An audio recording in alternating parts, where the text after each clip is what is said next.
भगवान गणेश प्रथम पूजनीय हैं। किसी भी शुभ कार्य का प्रारंभ भगवान गणेश की पूजा से ही किया जाता है। कहते हैं किसी कार्य को प्रारंभ करने से पहले यदि विघ्नहर्ता भगवान श्री गणेश की स्तुति की जाए तो वह कार्य बिना किसी बाधा के संपूर्ण हो जाता है। इसीलिए प्रत्येक कार्य के प्रारंभ में मौखिक अथवा लिखित श्री गणेशाय नमः अवश्य अंकित होता है। भगवान गणेश को बुद्धि देने वाले भी कहा गया है, अर्थात प्रथम पूज्य भगवान श्री गणेश बुद्धि के देवता माने गए हैं। इनकी पूजा करने पर भक्त को बुद्धि से संबंधित शुभ फल मिलते हैं और भगवान श्री गणेश के पूजन से मनुष्य के जीवन में सुख सुविधाओं और उज्जवल भविष्य का प्रारंभ होता है। भगवान गणेश की बुद्धिमानी की अनेक कथाएं पुराणों में प्रचलित हैं, जिनमें से एक कथा के अनुसार एक बार भगवान गणेश ने अपनी बुद्धिमत्ता का परिचय इस प्रकार दिया कि सभी देवताओं सहित स्वयं उनके भाई कार्तिकेय भी उनकी बुद्धिमानी की प्रशंसा करने से नहीं चूके। एक बार शिवपुत्र बालक गणेश और कार्तिकेय के बीच इस बात को लेकर बहस होने लगी कि उन दोनों में बड़ा कौन है, और बात भगवान शिव और माता पार्वती तक पहुंची। उस समय नारद मुनि भी वहां उपस्थित थे। पिताश्री, मैं गणेश से बड़ा हूँ, पर ये बात ये मानने को तैयार ही नहीं है। पिताश्री, आप ही बताइए, मैं कार्तिकेय से बड़ा हूँ ना। देख लिया इन दोनों में बड़ा कौन है। अब इस बात पर ये दोनों भाई आपस के युद्ध को बढ़ा दे, इससे पहले कुछ कीजिए प्रभु। देखना, पिताश्री मुझे ही तुमसे बड़ा बोलेंगे। नहीं, मुझे बड़ा बोलेंगे। अब कौन तुम दोनों में से बड़ा है, ये तुम दोनों को ही सिद्ध करना होगा। हम दोनों को पिताश्री? हाँ, तुम दोनों को। इसके लिए तुम दोनों को एक परीक्षा देनी होगी। पिताश्री, आप आज्ञा दीजिए, हमें कौन सी परीक्षा देनी होगी? मैं पल भर में ही उस परीक्षा में उत्तीर्ण हो जाऊंगा। और मैं भी पिताश्री। अवश्य पुत्र कार्तिकेय, पुत्र गणेश।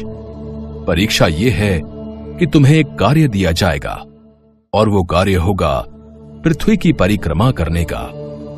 तुम दोनों में से जो भी 3 बार पृथ्वी की परिक्रमा करके सबसे पहले कैलाश पर्वत पर लौटेगा, वही विजेता भी बनेगा और वही बड़ा भाई होने का अधिकार प्राप्त करेगा। फिर तो विजेता मैं ही बनूंगा।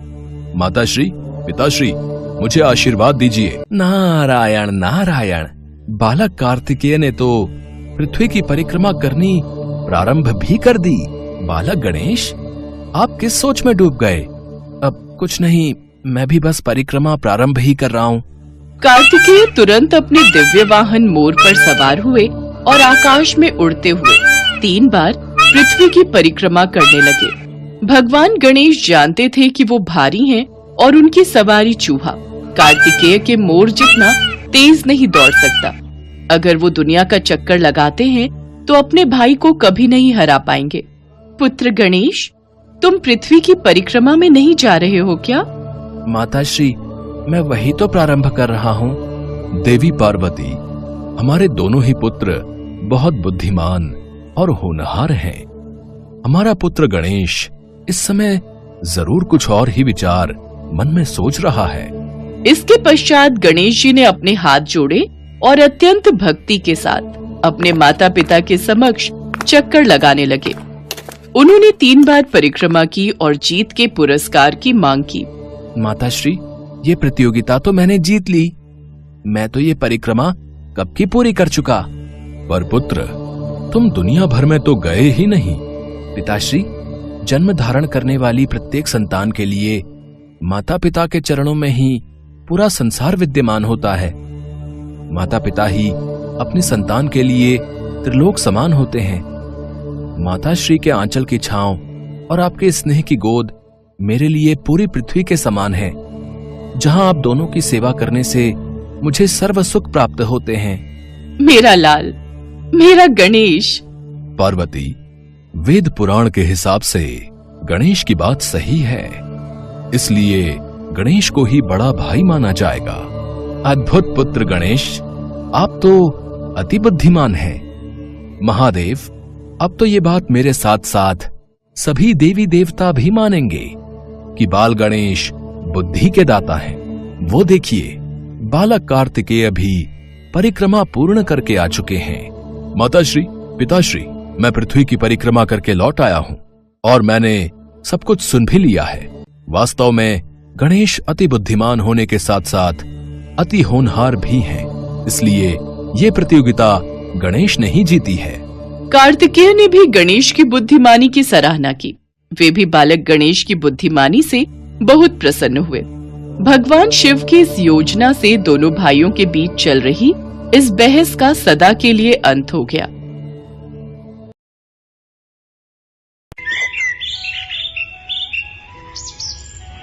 प्रेमपुर गांव बहुत ही खुशहाल गांव था। अपने नाम की तरह ही इसमें रहने वाले सभी लोग एक दूसरे के साथ बहुत ही प्रेम भाव से रहते थे। बारिश भी समय पर होती थी, जिससे अच्छी फसल हो जाया करती थी। अगर कोई रोग बीमारी आती भी तो जल्दी ही लोग उससे छुटकारा भी पा लेते थे। सभी जगह खुशहाली ही खुशहाली थी और इस खुशहाली की वजह थी प्रेमपुर गांव में बना दुर्गा माँ का मंदिर। उस मंदिर में दुर्गा माँ की भव्य मूर्ति थी। सभी गांववासी हर रोज मंदिर जाकर उस मूर्ति की पूजा किया करते थे। एक दिन गांव का मुखिया सबसे कहता है, सभी गांव वाले मेरी बात ध्यान से सुनो। सालों साल चली आ रही परंपरा के अनुसार इस साल भी हम सब गांव वाले माता के मंदिर में बड़े धूमधाम से भव्य जागरण करेंगे। मैंने दुर्गा माँ के लिए शहर से नए कपड़े भी ऑर्डर कर दिए हैं। गांव की महिलाओं द्वारा माँ को नया लाल जोड़ा पहनाया जाएगा और उनका श्रृंगार भी किया जाएगा। साथ ही उनकी पूजा के लिए हर घर से थोड़ा थोड़ा दूध, घी उस दिन माँ को अर्पित किया जाएगा, समझे? अपने गांव पर दुर्गा माँ की विशेष कृपा है, इसीलिए सभी उस रात जागकर दुर्गा माँ का जागरण करेंगे। जागरण की तारीख आज से ठीक 1 महीने बाद की निकली है। आप चिंता मत कीजिए मुखिया जी, हर साल की तरह इस साल भी हम माता का जगराता बड़े धूमधाम से करेंगे। सभी गांववासी जागरण वाले दिन का बड़ी बेसब्री से इंतजार कर रहे थे। लेकिन जागरण से ठीक 20 दिन पहले की बात है। आधी रात का समय था। तभी गांव की रहने वाली सबसे बुजुर्ग महिला सावित्री काकी अपने हाथ से ढोल पीटती हुई और चिल्लाती हुई घर से बाहर आई। गांव वालों, जल्दी बाहर आओ, बहुत बड़ा अनर्थ हो गया है। अरे जल्दी बाहर आओ। ढोल की आवाज सुनकर सभी लोग बाहर आए। उसके बाद काकी ने जो लोगों को कहा उसे सुन सभी गांव वाले हैरान रह गए। अरे ये कैसी बातें कर रही हो काकी, पर यह कैसे संभव है? बेटा, मैंने तो जो सपने में देखा वही तुम लोगों को बताया, और जब से मैंने ये सपना देखा है तब से मैं भी यही सोचकर परेशान हूँ कि भला ऐसा कैसे हो सकता है कि हमारी दुर्गा माँ जंगल के बीचों बीच बने उस बरगद के पेड़ के नीचे कैद हो। पर हमारी माँ तो काफी शक्तिशाली है। चलो माना कि वो उस पेड़ के नीचे कैद है, लेकिन वो तो स्वयं भी बाहर आ सकती है ना? छोटे से बिट्टू की बात सुनकर सभी सोच में पड़ गए। बेटा, वही तो मैं भी कह रही हूँ, लेकिन माँ ने कहा है कि वो सिर्फ अपने भक्तों के द्वारा ही बाहर आ सकती है। सभी गांववासी काकी की बात को सुनकर हैरान तो थे, लेकिन गांव की सबसे बुजुर्ग महिला की बातों को नजरअंदाज भी तो नहीं किया जा सकता था ना। इसीलिए सभी लोगों ने बिना वक्त गवाए उसी रात जंगल जाकर वो बरगद का पेड़ काट डाला और उसके नीचे खुदाई शुरू कर दी। 2 घंटे खुदाई करने के बाद जो गांव वालों ने देखा उसे देख सभी हैरान रह गए। देखा, मैं न कहती थी हमारी दुर्गा माँ कैद है इस पेड़ के नीचे। सभी लोगों ने देखा तो उनकी आंखों के सामने साक्षात दुर्गा माँ थी। उनकी 10 भुजाएं थी। उनके चेहरे पर एक तेज था और चेहरे पर मुस्कान थी।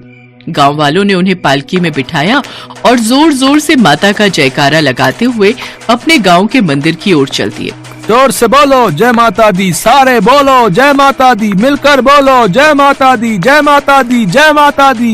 कुछ देर बाद उन्होंने पालकी लाकर मंदिर में रख दी। तभी दुर्गा माँ उनसे बोली, मेरे बच्चों, तुम लोगों की भक्ति ही मुझे यहाँ खींच लाई है। अब मैं तुम लोगों के बीच ही रहना चाहती हूँ, और अब जब मैं साक्षात तुम लोगों के सामने ही हूँ तो अब मेरी इस मंदिर में रखी मूर्ति की कोई जरूरत नहीं है। तुम इसे बहते पानी में विसर्जित कर दो और मुझे उस मूर्ति के स्थान पर विराजमान होने की जगह दो। माता की आज्ञा पर लोगों ने उस सैकड़ों साल पुरानी मूर्ति का विसर्जन कर दिया और साक्षात माँ को उस स्थान पर बिठाकर उनकी पूजा करने लगे। जागरण से कुछ पहले घटी इस घटना ने गांव में भक्ति का एक अलग ही वातावरण लाकर रख दिया था। कल तक जो मूर्ति की पूजा करते थे वो अब साक्षात माँ की पूजा करते हैं। लेकिन माता के स्थापित होने के 2 दिन बाद ही उस गांव में तरह तरह की घटनाएं घटने लगी। लोगों के बीच प्रेम भाव खत्म होने लगा, घरों में चोरियां होने लगी, बुजुर्गों का अपमान होने लगा। सुनो जी, बहुत कर लिया मैंने तुम्हारे बूढ़े माँ बाप की सेवा, अब बस और सेवा पानी नहीं होती मुझसे। या तो तुम उन्हें कहीं छोड़ाओ, नहीं तो मैं तुम्हें छोड़कर जा रही हूँ। अरे तू क्या, मैं खुद इन बुढ़ों से परेशान हो चुका हूँ, अभी मैं उन्हें बाहर का रास्ता दिखाता हूँ। बिरजू अपने कमरे से बाहर जाता है और अपने बूढ़े माँ बाप को धक्के मारकर बाहर निकालने की कोशिश करता है। हेलो, निकलो अब यहाँ से। बेटा, कुछ तो हम पर रहम खा, अपने बूढ़े माँ बाप को कौन इस उम्र में घर से बाहर निकालता है। बेटा, बाहर तो बहुत तेज बारिश हो रही है, आधी रात को हम इस बारिश में कहाँ जाएंगे, हमें कल सुबह तक का वक्त दे दो, सुबह होते ही हम चले जाएंगे। अजी, ये सब तो इन बुढ़ों का बहाना है, मैं कहती हूँ निकालो इनको लात मारकर बाहर। ये सिर्फ एक घर की कहानी नहीं थी, बल्कि हर घर में यही चल रहा था। भाई भाई से लड़ रहा था और बहन बहन से, औरतों के साथ जबरदस्ती की जा रही थी। लोगों के खेतों में आग लगकर उनकी सारी फसल खराब हो रही थी। कुएं का पानी सूख चुका था, लेकिन दुर्भाग्य का सिलसिला यही नहीं थमा और लोगों की अचानक मौत तक भी होने लगी। एक दिन सरिता की 5 साल की लड़की की अचानक से मौत हो गई। हाय मेरी बच्ची, ये क्या हो गया तुझे? उठ, अपनी माँ से बात कर मेरी बच्ची। लोगों को कुछ समझ नहीं आ रहा था कि आखिर गांव में ये अशुभ घटनाएं हो क्यों रही हैं, जबकि अब तो दुर्गा माँ साक्षात उनके गांव में विराजमान है। छोटे से दुर्गा भक्त बिट्टू के दिमाग में भी ये बात बार बार आती थी, लेकिन वो माँ का ध्यान करता रहा। लेकिन एक रोज उसके पापा का भी अचानक निधन हो जाता है। पापा, पापा, उठो ना पापा, अब मेरे साथ कौन खेलेगा, उठो ना पापा। लेकिन वो नहीं जानता था कि अब उसके पापा कभी नहीं उठेंगे। बिट्टू और उसकी माँ का रो रो कर बुरा हाल था, लेकिन गांव का कोई भी व्यक्ति उनका दुख बांटने नहीं आया। बिट्टू और उसकी माँ ने अकेले ही बिट्टू के पिता को अग्नि दी और उसका अंतिम संस्कार किया। रात को बिट्टू जब घर लौटा तो उसको नींद नहीं आ रही थी और वो गुस्से में उठ खड़ा होता है और कहीं जाने लगता है। तभी उसकी माँ, बेटा बिट्टू, आधी रात को तू कहाँ जा रहा है? माँ, मैं मंदिर जाकर दुर्गा माँ से पूछूंगा कि उन्होंने मेरे पापा को मुझसे क्यों छीना। ये कहकर बिट्टू गुस्से में चला जाता है। उसकी माँ भी उसके पीछे पीछे चली जाती है। वो दोनों रात को ही माता के मंदिर गए, जबकि माता की आज्ञा के अनुसार कोई भी रात को मंदिर नहीं आ सकता था और जो कोई भी ऐसा करेगा उसे माता के क्रोध का शिकार होना पड़ेगा। लेकिन उन दोनों को तो जैसे इस बात की परवाह थी नहीं। वो दोनों जब मंदिर पहुंचे तो वहां का नजारा देखकर थर थर कांपने लगे। वहां माता तो थी ही नहीं, बल्कि एक भयानक राक्षसी थी। उसके 5 हाथ और 3 सर थे। उसका शरीर भयानक काले रंग का था और बड़े बड़े नुकीले दांत थे। उनको देख राक्षसी बोली, कौन हो तुम और इस वक्त यहाँ क्यों आए हो? पहले आप बताइए, आप कौन हैं और हमारी दुर्गा माँ कहाँ है? दुर्गा माँ? मैं ही हूँ तुम्हारी दुर्गा माँ, अब करो मेरी जय जयकार। वो राक्षसी ताड़का थी। सभी दुर्गा माँ की पूजा करते थे। इस बात से वो बहुत चिढ़ती थी। वो चाहती थी कि दुर्गा माँ की तरह लोग उसकी भी पूजा करें। उसने तंत्र मंत्र की विद्या से कई काली शक्तियां हासिल कर रखी थी। उसने अपनी शक्तियों से सावित्री काकी के शरीर में प्रवेश किया और लोगों से झूठ कहा कि माता बरगद के पेड़ के नीचे कैद है। उसने ही ये सारी माया रची थी और वही उस पेड़ के नीचे कैद थी। अब मैं इस गांव की माता हूँ और अब तुम सब सिर्फ मेरी ही जय जयकार करोगे। ये सब मेरी ही रची हुई माया थी जिसमें तुम सब बेवकूफ फंस गए। बिट्टू और उसकी माँ ने जल्दी से अपनी आंखें बंद की और दुर्गा माँ का ध्यान करने लगे। तभी वहाँ जोरदार बिजली कड़की और साक्षात दुर्गा माँ प्रकट हुई। दुर्गा माँ, आप जय दुर्गा माँ, जय दुर्गा माँ। जय माँ दुर्गा। अच्छा, तो तू यहाँ भी आ गई। चल, अब जैसे मैंने तेरी मूर्ति का विसर्जन किया वैसे ही अब तेरा भी खात्मा कर देती हूँ। ये कहकर उसने अपनी मायावी शक्ति से एक तलवार प्रकट की और दुर्गा माँ की तरफ फेंक दी। लेकिन दुर्गा माँ ने अपने त्रिशूल से उस पर वार किया, जिससे उसके शरीर के हजारों टुकड़े हो गए और उसकी मौत हो गई। माँ, तुमने हमारे गाँव को अपनी कृपा से क्यों वंचित कर दिया? लौट आओ माँ, लौट आओ। बेटे, अब मैं फिर से यहीं रहूंगी और इस गांव को छोड़कर कहीं नहीं जाऊंगी। जहाँ तुम जैसे भक्त हो, मैं उस गांव को नहीं छोड़ सकती। ये कहकर माँ ने अपना दाहिना हाथ उठाया और उससे एक तेज उत्पन्न हुआ। उस तेज से गांव फिर पहले जैसा हो गया। लोग प्यार से रहने लगे।